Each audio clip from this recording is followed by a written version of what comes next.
UPA शासनकाल में गरीबों की संख्या घटकर आधी हो गई है। सरकार खुश है, लेकिन सरकारी आंकड़े ही कह रहे हैं कि यूपीए सरकार के कार्यकाल में न तो शहरों में रोजगार के मौके पैदा हुए और न ही मनरेगा जैसी योजनाएं गांवों में कोई खास असर छोड़ पाई। तो फिर ऐसा क्या हुआ कि गरीबों की संख्या घटकर आधी रह गई?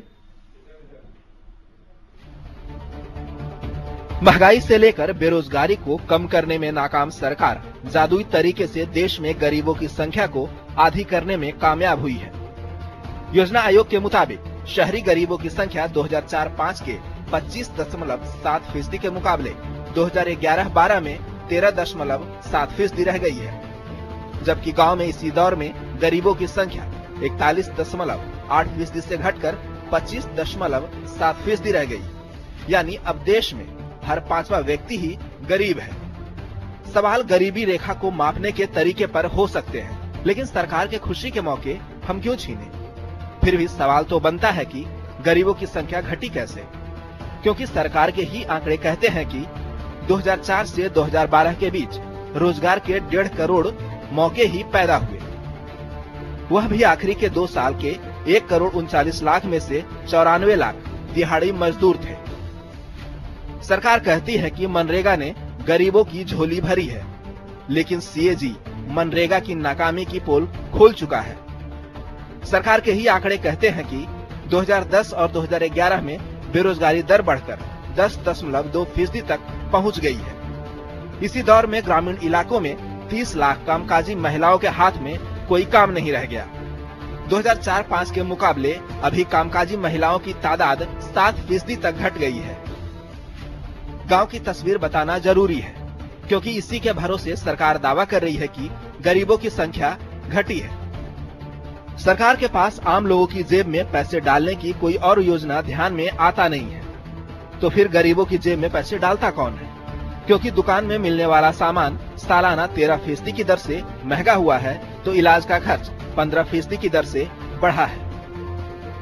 कवि अदम गोंडवी ने ठीक ही कहा है, तुम्हारी फाइलों में गांव का मौसम गुलाबी है, मगर ये आंकड़े झूठे हैं, ये दावा किताबी है। इस समय दिल्ली से ऋषिकेश कुमार। गरीबी रेखा के इन आंकड़ों पर दूसरों की तो कौन कहे, सरकार के अंदर भी मतभेद हैं।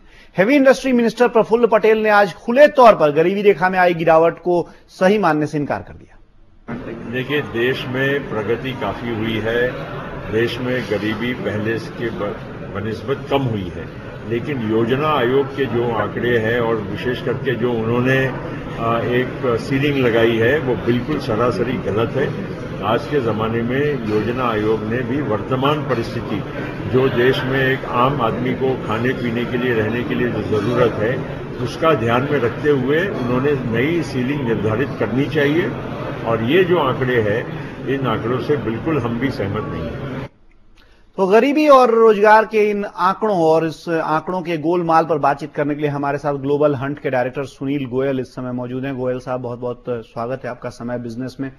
गोयल साहब, बातचीत की शुरुआत हम वहीं से करें जो अभी हम देख रहे थे अपने पैकेज में कि महंगाई लगातार बढ़ी है, हमने देखा है, और सरकार के आंकड़े ही बता रहे हैं कि कोई ऐसी योजना, कोई ऐसा कार्यक्रम नहीं आया है कि जो गरीब हैं उनकी जेब में ऊपर से पैसा जाए, लेकिन वहां भी गरीबी घटी है, रोजगार है नहीं।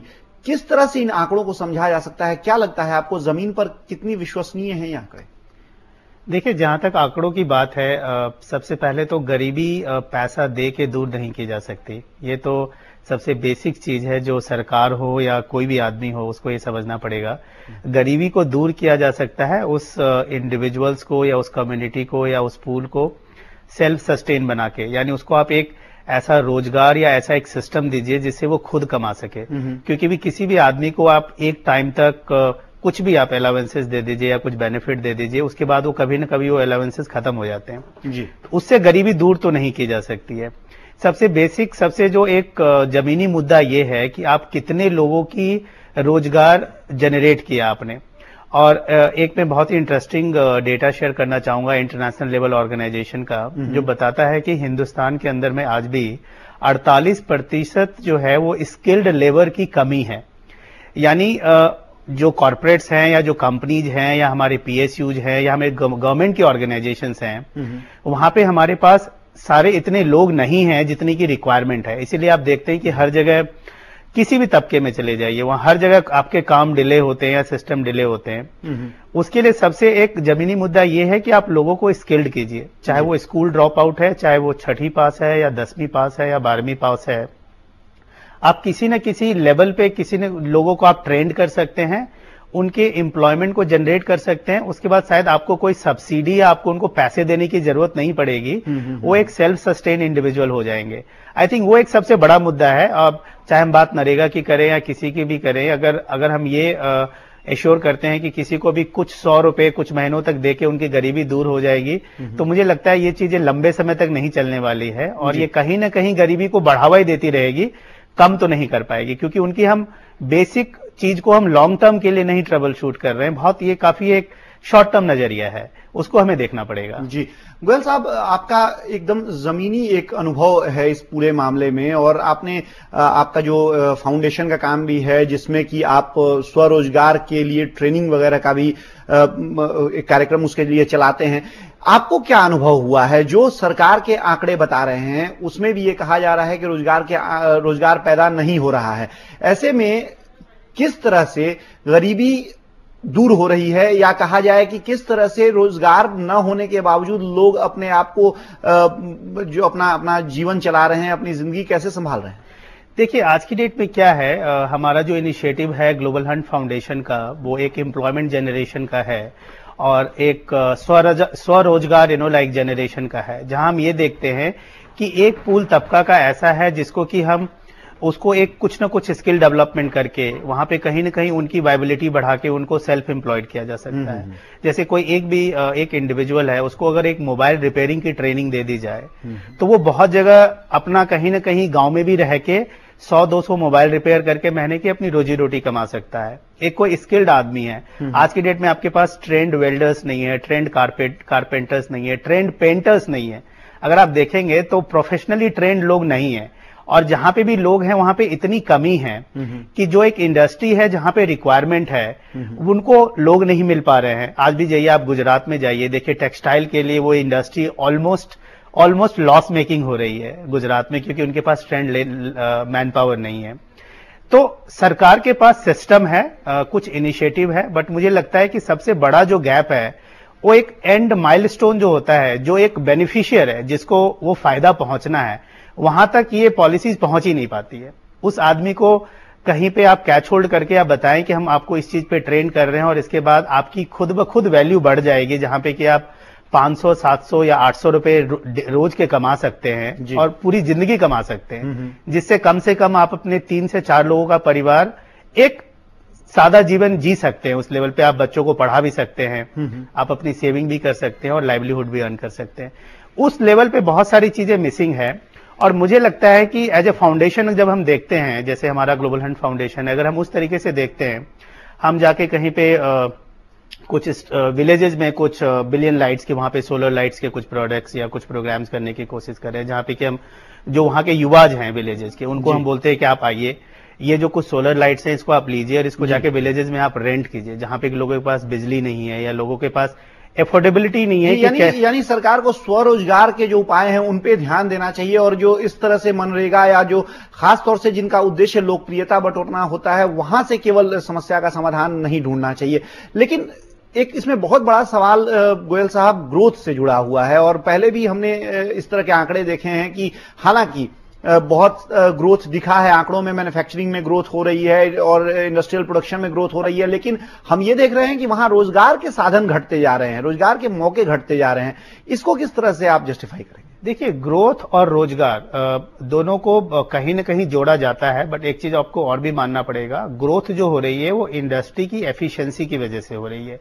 आज की डेट में टेक्नोलॉजी बढ़ रही है, प्रोडक्शन एफिशिएंसी बढ़ रही है, हम ग्लोबल मार्केट को एड्रेस कर रहे हैं और वहां पे कहीं ना कहीं हमारा बाजार जो है वो बड़ा हो रहा है।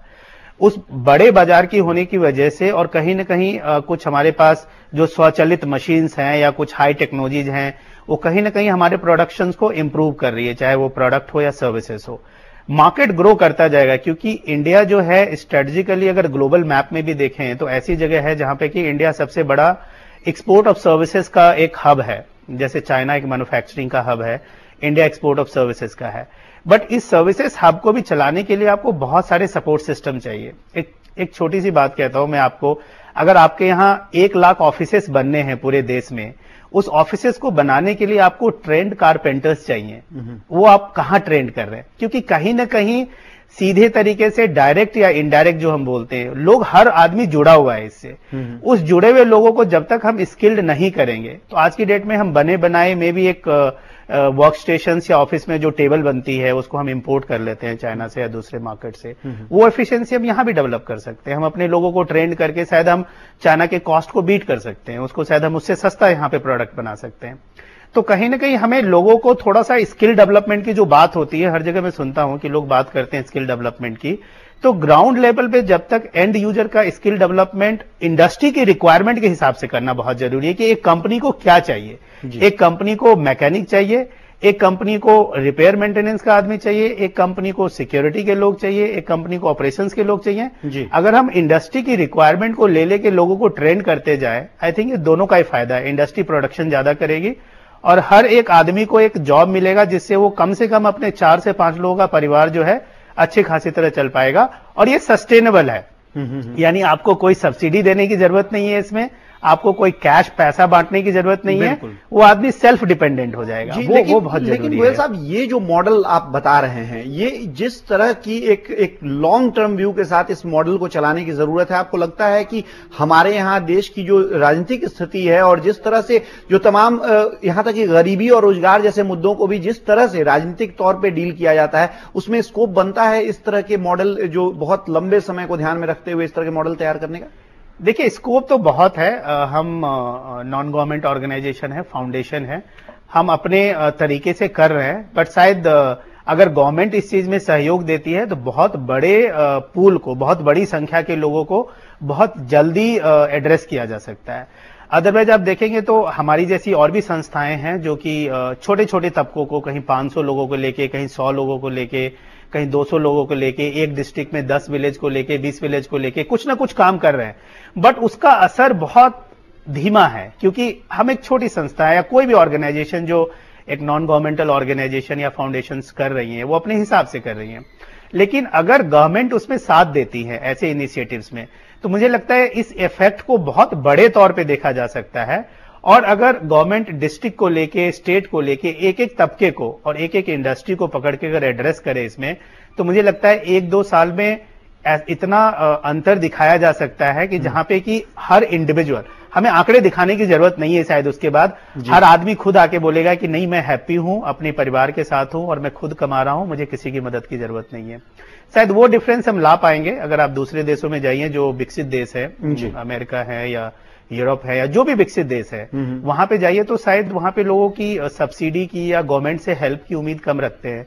वहां पे लोग, हर कोई अपने आप में इतना संपूर्ण है अपने काम से, अपने एबिलिटी से, स्किल से, और हर काम को रिस्पेक्ट दिया जाता है, इज्जत दी जाती है, क्योंकि उसकी एबिलिटी की रिस्पेक्ट है, उसके काम की रिस्पेक्ट है, और जिसको जिसमें एबिलिटी है वो उसमें काम करेगा। इसके लिए फोकस गवर्नमेंट हो या नॉन गवर्नमेंट ऑर्गेनाइजेशन हो, मुझे लगता है साथ मिलके ये काम किया जा सकता है। बट एक डायरेक्शन में काम होगा तो शायद जो अभी तक होता रहा है पिछले 60 सालों में, जी, बहुत ज्यादा असर नहीं दिखा है। तो मुझे लगता है इन सबके मिलके और जुड़ के काम करने की जरूरत है।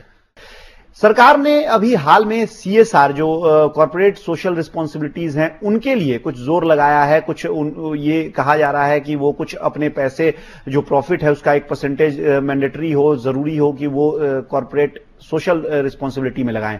क्या आपको लगता है इसका कुछ और बेहतर विकल्प हो सकता है? कॉर्पोरेट्स को रोजगार के मौके जनरेट करने के लिए सरकार अपने साथ लगाकर कुछ और ज्यादा बेहतर इसका फायदा उठा सकती है?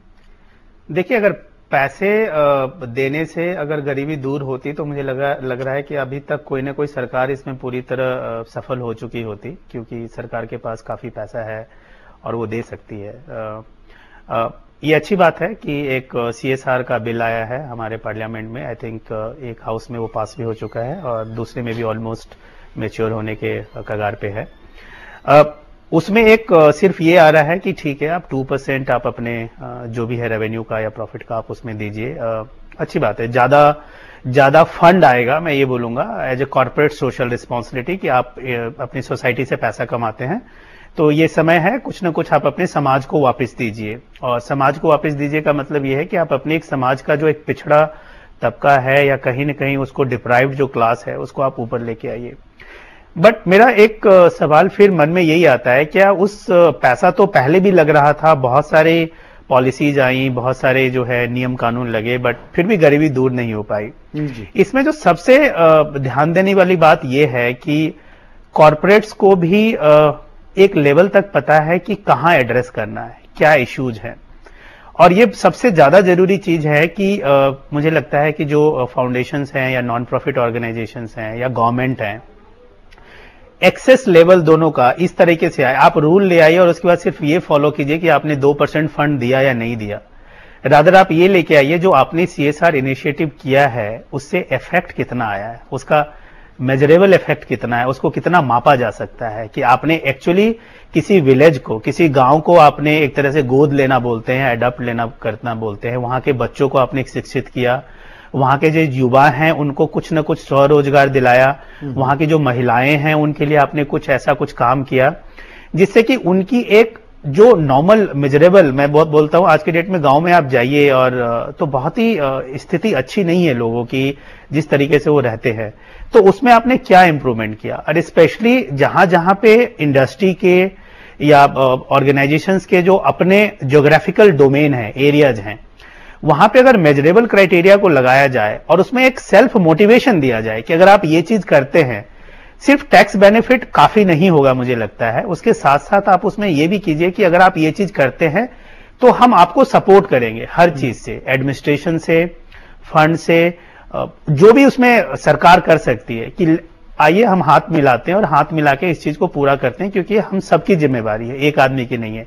सिर्फ फंड देने से नहीं होगा, वो कहीं ना कहीं वो एक तरीका हम बोलते हैं कि शक हो जाना फंड, कहीं ना कहीं वो खत्म हो जाएगा, तो वो एक सॉल्यूशन नहीं है मुझे लगता है। जब तक गवर्नमेंट और कॉर्पोरेट्स और नॉन प्रॉफिट ऑर्गेनाइजेशंस हाथ नहीं मिलाते आपस में, एक दूसरे के काम को मेजर नहीं करते हैं, इवेल्युएट नहीं करते हैं और ग्राउंड रियलिटी जो सच्चाई है वहां पे उस चीज को उभारते नहीं है, कि जब तक गांव के 100 लोग आके ना बोले कि हाँ हमारे यहाँ फर्क आया है जी, 1 साल पहले जो हमारी जिंदगी थी और आज जो हमारी जिंदगी है उसमें फर्क आया है, उस दिन आप सोचिएगा कि ये सारे इनिशिएटिव सक्सेसफुल हो रहे हैं। और ये कंटिन्यूअस प्रोसेस है, ये ऐसा नहीं है कि इस गवर्नमेंट ने किया और दूसरी गवर्नमेंट ने आके पॉलिसी चेंज कर दी। मुझे लगता है कि कोई भी गवर्नमेंट आए उसको, उस गवर्नमेंट को ये अपना एक धर्म मानते हुए, हर किसी को अगर वो अपना धर्म अपनाए इसको, ना कि उनका पॉलिटिकल एजेंडा या कोई भी चीज है, तो मुझे लगता है कि 2-3 सालों में काफी फर्क महसूस किया जा सकता है जी, यानी उस चीज की बहुत जरूरी है जी। कुल मिलाकर गरीबी और रोजगार को देखने का जो नजरिया है, उसको